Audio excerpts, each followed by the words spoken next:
Pemirsa, KPK segera memanggil ex-Gubernur Jawa Barat Ridwan Kamil usai ketahuan membeli mobil memakai uang terkait dengan korupsi. KPK. Mobil B.J. Habibie dibeli Ridwan Kamil, belum lunas disita KPK.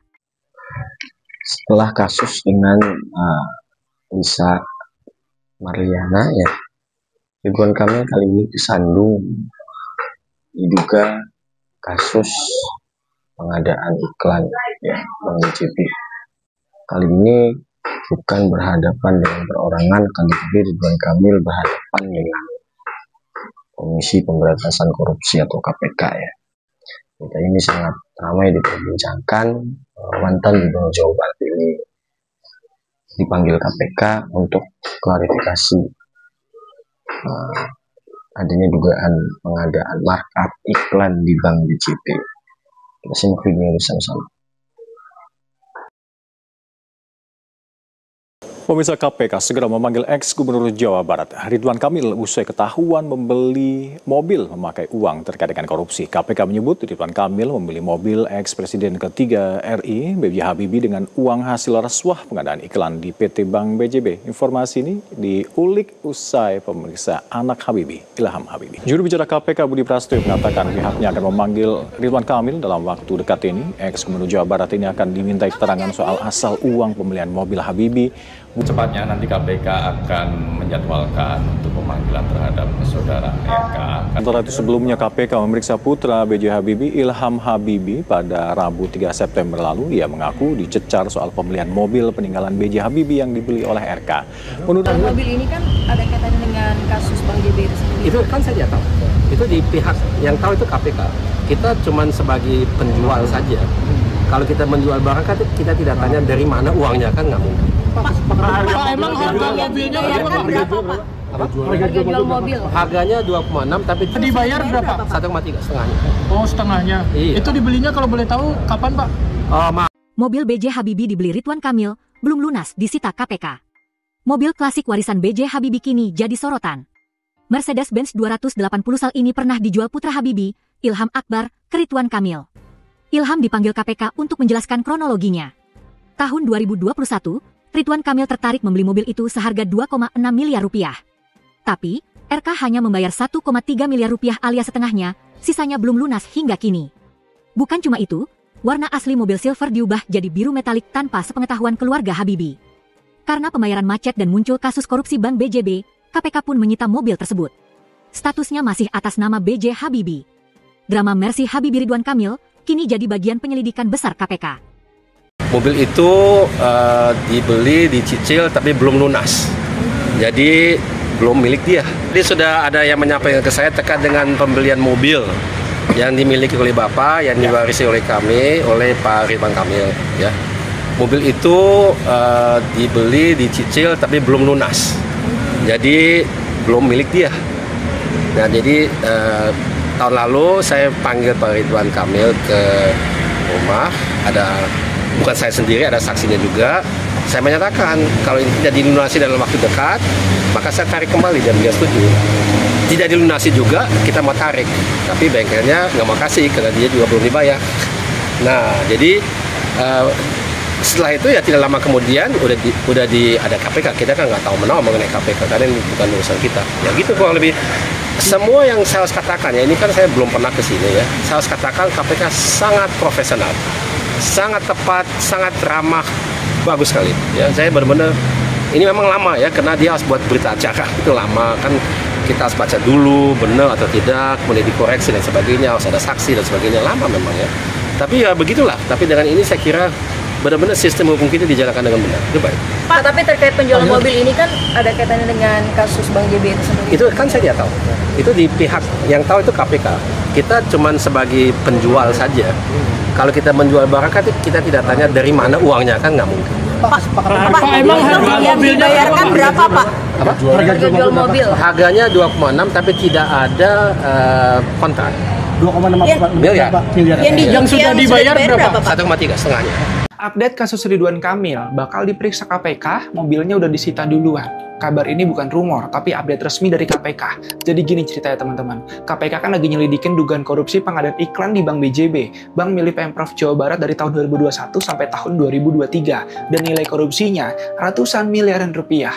Nah, nama Ridwan Kamil ikut nyeret kan, karena waktu itu dia masih jadi gubernur Jabar. KPK bilang sih pemeriksaannya itu bakal dilakuin secepatnya, walau belum dikasih tanggal pastinya. Tapi yang bikin heboh, mobil Mercy milik RK juga udah disita, dan yang bikin tambah panas, mobil itu ternyata nggak dilaporin di LHKPN, alias laporan kekayaan pejabat negara. Nah, nggak cuma mobil, ada juga Moge Royal Enfield yang udah dipindahin ke tempat penyimpanan barang bukti. KPK serius banget di sini. Udah ada 5 tersangka katanya, dan semuanya orang penting BJB atau pemilik agensi iklan yang terlibat. Tapi kita juga harus tanya teman-teman, kenapa pengadaan iklan bisa sampai korupsi ratusan miliar? Iklan ini kan bagian dari komunikasi publik kan, harusnya transparan dari awal. Siapa yang nunjuk agensinya? Gimana sistem kontrolnya? Ini soal tata kelola, Pak. Bukan cuma siapa yang disalahin.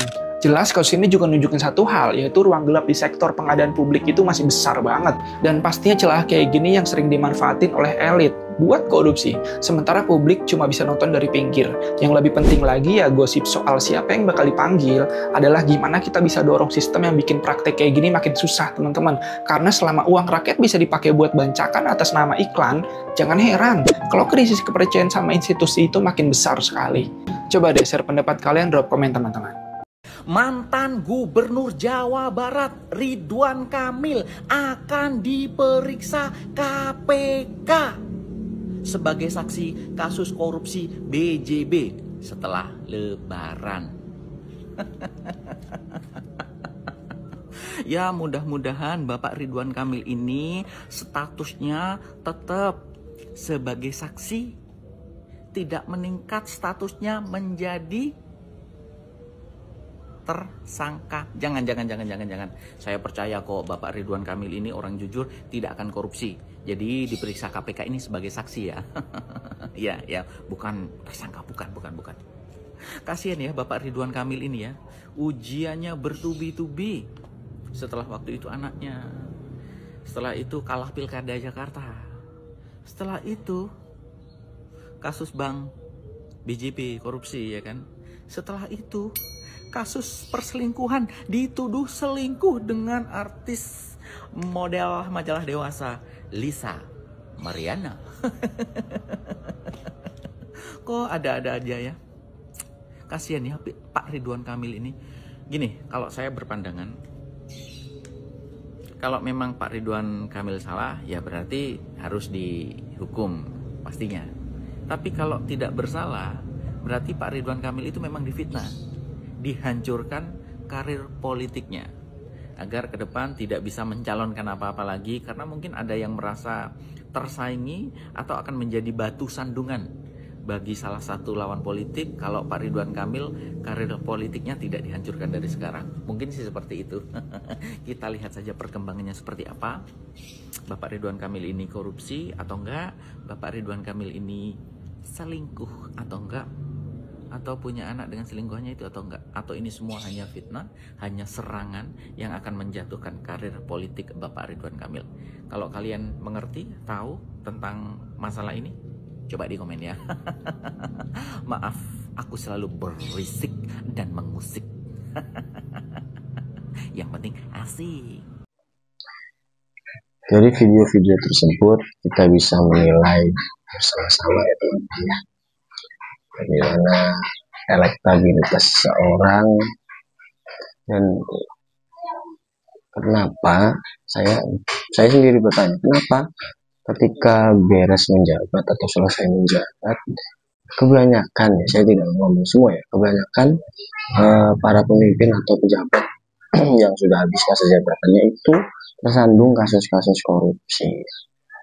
Nah, kita bisa kilas balik di zaman Khalifah Umar, beliau juga pernah menjadi khalifah atau pemimpin di negaranya ya.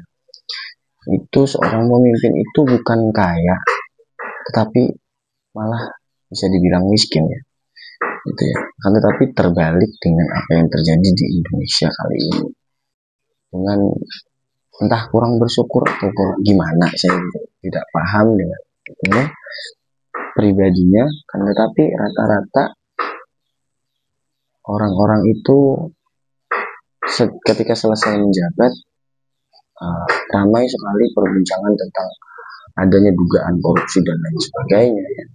Ini kan menjadi suatu cerminan bagaimana dulu ketika menjabat, setidaknya kan berarti walaupun sudah selesai menjabat, berarti cara dia memimpin itu salah gitu ya, walaupun baru terbongkarnya ketika selesai menjabat. Semoga kedepannya para pemimpin-pemimpin di Indonesia menjadi lebih jujur, karena sebenarnya kuncinya menurut saya simpel, tahu dengan hukum agama dan mau menjalankan. Semua pejabat itu akan aman, nyaman, dan negara akan maju, nyaman, serta ekonomi masyarakatnya akan stabil ya, ketika para pejabatnya jujur dan memegang hukum agama ya, agama apapun. Saya yakin semua agama mengajarkan kebaikan ya. Ini bukan saya menjelekkan atau bagaimana ya, kayaknya para pejabat ini saya yakin tahu dengan hukum agamanya kan, tetapi belum bisa menjalankan. Semoga kedepannya para pejabat-pejabat kita ini bisa menjalankan amanah yang diberikan dari rakyat, yang diberikan oleh rakyat sebagai pemimpin atau pejabat di suatu daerah atau di suatu negara. Dan itu menjadi ketika amanah itu sudah dipegang, maka kecil kemungkinan untuk korupsi dan lain sebagainya. Semoga kedepannya Indonesia menjadi negara yang maju, ekonominya stabil, dan juga masyarakatnya makmur ya. Mohon maaf apabila ada salah-salah kata. Assalamualaikum warahmatullahi wabarakatuh.